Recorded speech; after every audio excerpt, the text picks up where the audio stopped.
tukakaa kuliongea hilo swala. Katika kuliongea nikamwambia hii ngoma ipo kwenye EP yangu ambayo nimefanya biashara na Boomplay.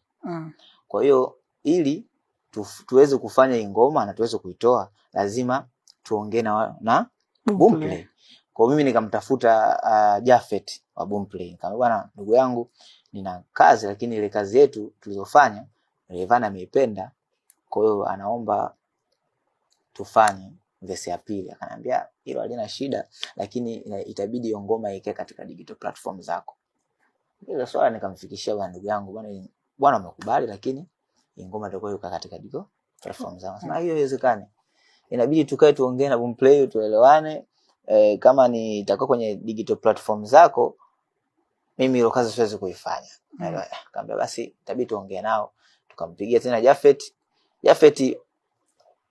akangangania pale kwamba hii nyimbo ipo kwenye EP. Ukiitoa tena ikiwa katika digital platform zingine, maana yake tunakusanyaje sasa hayo mauzo?